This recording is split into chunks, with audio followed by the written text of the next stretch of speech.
Tried to shoot the moon with your phone and got a blurry mess? With just a few tricks, your phone can capture this. Wow. All right, let's talk about something I know every single one of us has tried to do.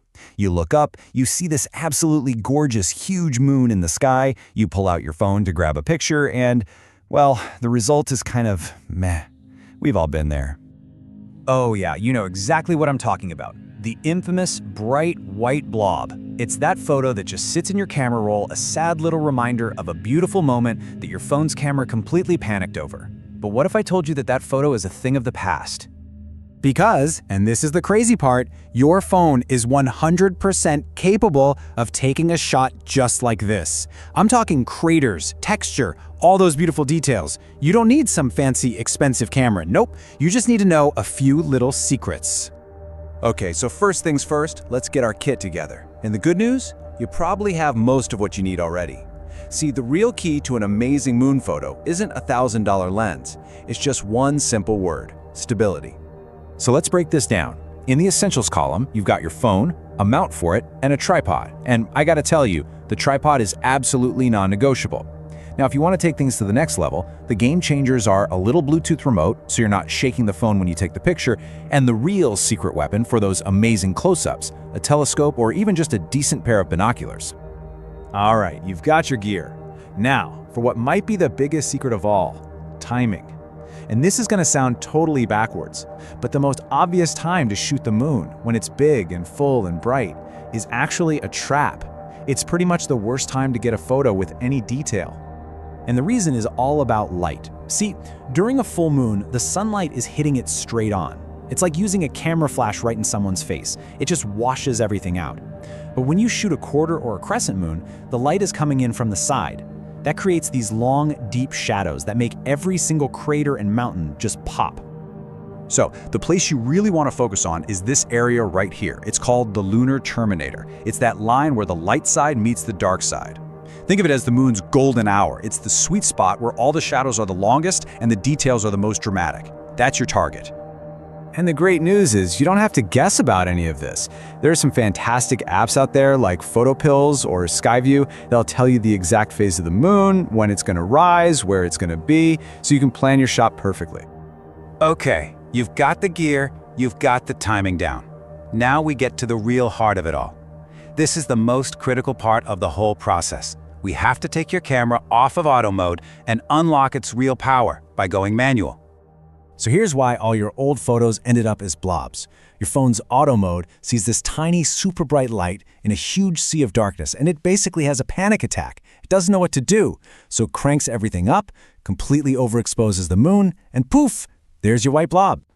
So we're going to take control with what I call the golden trio of settings. First, your ISO. Set it as low as it will possibly go, like 50 or 100. That kills all the grainy noise and keeps the shot super clean. Second, shutter speed. You want it fast. Maybe start around 1/125th of a second. The moon's really bright, so this stops it from blurring. And finally, focus. Switch it to manual and set it to infinity. You're looking for that little mountain icon to get those edges perfectly sharp. Now hold on. Before we go any further, I need you to listen to me very carefully. This is the #1 most critical mistake everyone makes. Whatever you do, do not use your phone's digital zoom. It's not real zoom. All it does is crop your photo and completely destroys the quality. Just don't touch it, ever. Okay, you've officially mastered the basics. You are already taking moon photos that are way better than 99% of the ones out there. But what if you want those incredible, jaw-dropping close-ups? Well, for that, we're going to use a pro technique called Digiscoping. It sounds super technical, right? Digiscoping, but honestly, it's so simple. All it means is taking a picture with your phone through the eyepiece of a telescope or binoculars. That's it. It's a ridiculously easy way to get insane magnification. And here's how you do it, step by step. First, just point your telescope at the moon and get it in focus. Then, you just line up your phone's camera lens with that eyepiece until you see a nice clear circle on your screen. Dial on your golden trio settings, and then, and this is super important, use that Bluetooth remote to snap the photo so you don't shake anything. Yes, you did it! You took the shot, you now have a fantastic, detailed photo sitting on your phone. We are so close.